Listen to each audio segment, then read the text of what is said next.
Change Your Mind, the season finale of Steven Universe. Possibly the series, but they certainly did feel like one. I believe there is a film coming later this year, though, so certainly not the end of things completely. But yeah, I don't know, I find myself a bit conflicted in terms of how I feel about this. Red Letter Media said about, I think, one of the prequel films that a mark of how bad they were is sort of the only real positive things he could find to say about them were things that weren't in it. And it's kind of the reverse with this for me. The only real bad things I can say about Change Your Mind are things that aren't in it. So that would kind of suggest that it is good. And it is very satisfying. It definitely feels like it wraps up all of the remaining storylines quite sort of neatly. And I would be perfectly fine if this were the finale. I just feel like it could have been more. And perhaps that's maybe why part of me doesn't want this to be the end. Part of me still wants to see more from these characters and more from, the potential sort of concepts they're introducing. Even though it's 44 minutes, I feel like there isn't enough time focused on quite a lot of things that I was sort of expecting to see. That first quarter is almost entirely just Steven and Connie going to see White. I think actually, that part does just simply end with White Diamond's Pearl coming out and saying, "You're not going anywhere." By the way, I actually think that could have worked as a good sort of cliffhanger to sort of leave us hanging for like a month or so. I feel like this would have been much better if that had been the cliffhanger to lead us into this finale, and then the finale had just been 3 episodes. I feel like that was a much better note to leave us hanging on rather than just Steven waking up in his jail cell and saying, we'll see what happens. That sounded a bit too much like, this is going to lead into the finale. Sort of line that, I feel like the sort of "you're not going anywhere" cliffhanger would have been much better.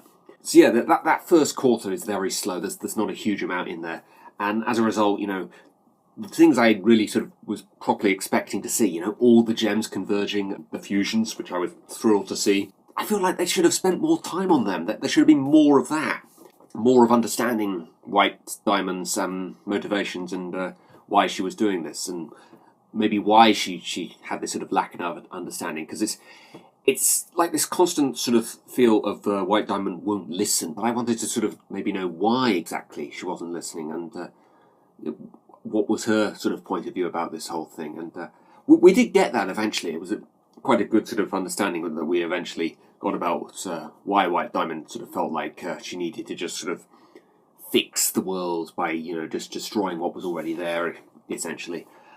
But I just sort of expected a little bit more because, of course, we've had basically no backstory of what White Diamond is or, who she was and why she's doing this. She's had, before this finale, maybe 5 minutes of screen time in total with that.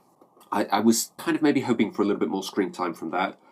I did predict, just sort of privately, that we were going to have a sort of Megazord sort of thing that was going to fight. I wasn't sure if it was going to be on White or the Gems side, Pink's legs, Yellow and Blue's arms, and then something was going to come in and from White and be the torso and the head. I kind of figured, if White Diamond's going to be the head, that probably means he's going to fight for White Diamond. I was basically spot on with that, but I imagine a lot of people made that prediction. But yeah, the fusions were nice as well. I'm a big sucker for the fusions in Steven Universe. It's like one of the main things I love about the show is that the concept of fusions is just unlike anything I've seen before. Again, it's like what I said at the start of this video. I just wanted to see more of that. The fusions that Steven has with the 3 gems. It's like, a minute in total that lasts. Obviously, the fusion between the 4 of them we see for a bit longer, and it's actually probably the least interesting design of all of them. It's just not something I really sort of cared to see other than, fighting and something. It's not really a character. I suppose that was the case with the Alexandra, I think it was called, when all 3 of them fused. It wasn't really a fusion that was there to be a character or have any kind of personality. It was just a monster that they had to take the form of in order to fight White. So that was kind of cool. It was cool to at least see them. I would have liked to have seen a little bit more of it. Possibly, the gems, they don't have a huge amount to do. It also sort of opened up a little bit of a question for me about this difference between poofing and being forced out of a fusion, basically, that sort of seems to happen under similar sort of circumstances. It seems like, if you you fire sort of some big hit or big blow onto a gem. If they're just a single gem, they'll poof. But if they're a fusion, they'll just go out of their fusion. Blow against all the gems wide, garnet, poof, rather than just turning into ruby and sapphire. The fusions always seem to have like 4 arms, but only 2 legs, it seems, And Garnet, of course, always has 2 arms and 2 legs. Obviously, if they'd given her 4 arms and 4 legs, it would have given the game away that she was a fusion, so they can't really do that. There's maybe sort of a lack of rules about the limbs on fusions and everything. Would have liked to have seen Peridot and Lapis have some kind of a fusion. That's the other thing I was sort of thinking we might see in this finale, actually. I was thinking that they were just going to go back to Beach City after Stephen did that sort of call for help, and we were just going to have like not an entire episode, but an entire part of that episode was just going to be Bismuth, Peridot and Lapis and what they were doing on Earth to get to Homeworld. But we don't see any of that. We don't even see what happens when Lapis and Peridot reform. What they're thinking about, what their motivations are and what they're thinking needs to be done. It does sort of seem to me like everything has to be done from Stephen's point of view. I'm trying to think off the top of my head if there's been a single episode that isn't sort of at least from Stephen's perspective in some way. There's that fantasy episode, I think, where Stephen makes up a little story involving Garnet, where he's sort of not present. But it's still in his head, it's still his imagination. Yeah, I honestly, off the top of my head, cannot think of another episode where Stephen is not present. I think that is what has tied them down a little bit in terms of some of the storylines. Because, we've got such a huge world now with all these different characters. Why does Stephen always need to be the focus? I know he's the title character, but that doesn't necessarily mean he has to always be there. That was a little frustrating. The talk with White Diamond was really interesting, I thought. What happens, basically, when she tries to... I didn't even realise this was a thing that you could do. You just extracts Stephen's gem from him.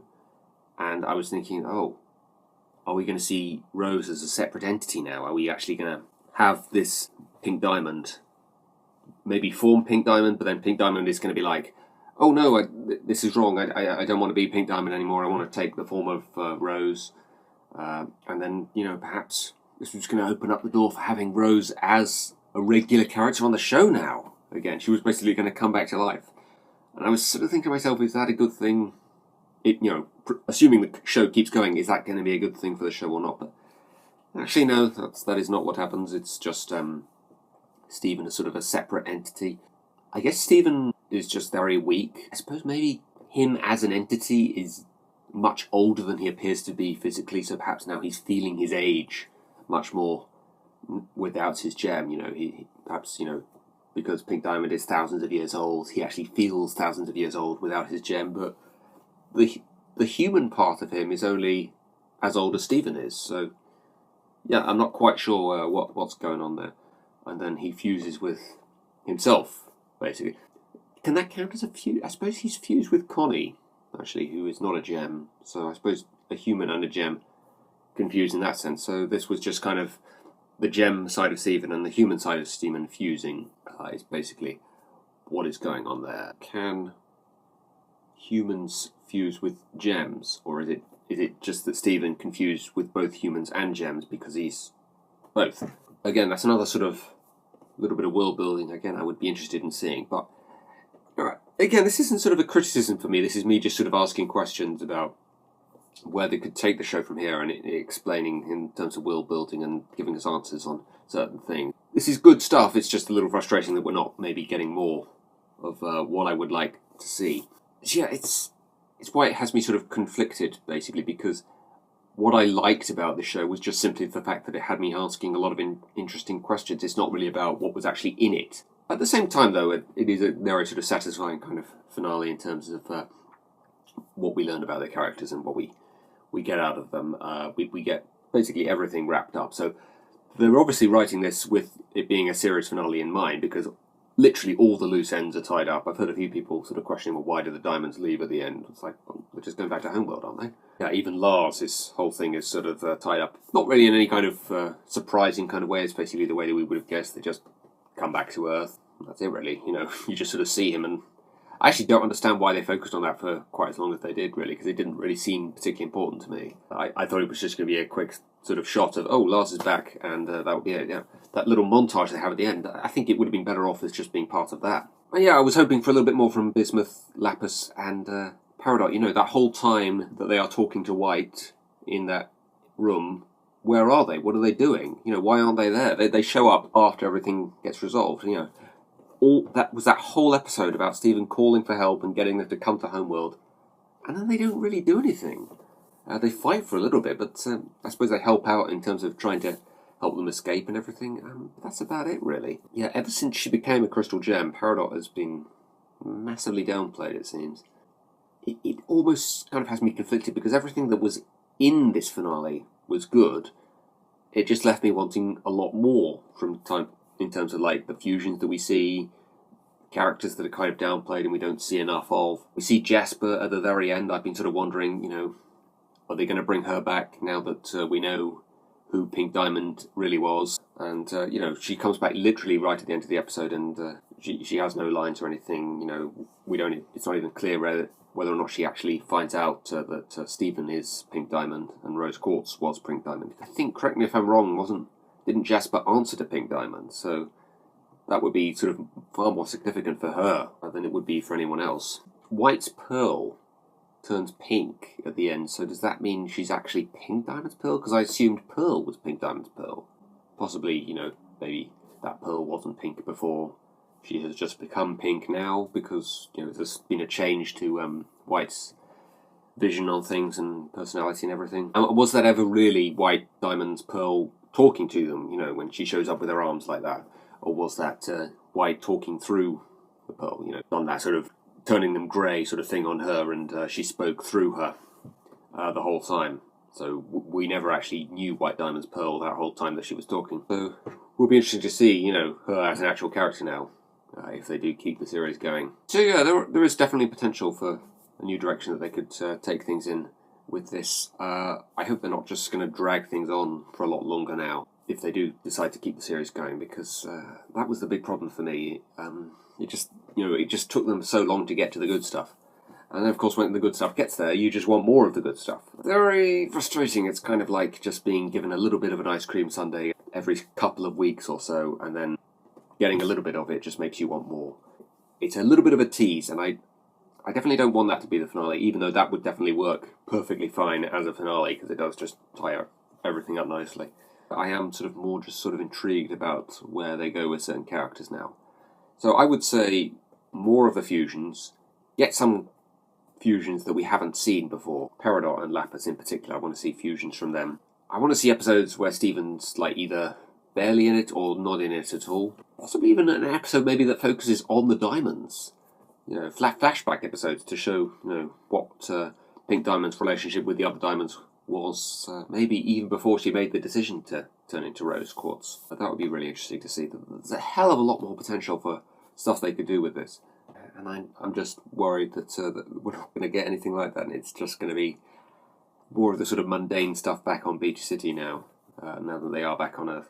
But yeah, pretty satisfying finale. Probably the worst thing I can say about it is just that I wanted more. That there was just a lot of stuff that wasn't in it that I really wanted to see. So yeah, that is that, guys. You've seen it, guys? Let me know what you think in the comments, and then we'll see you again soon. Farewell.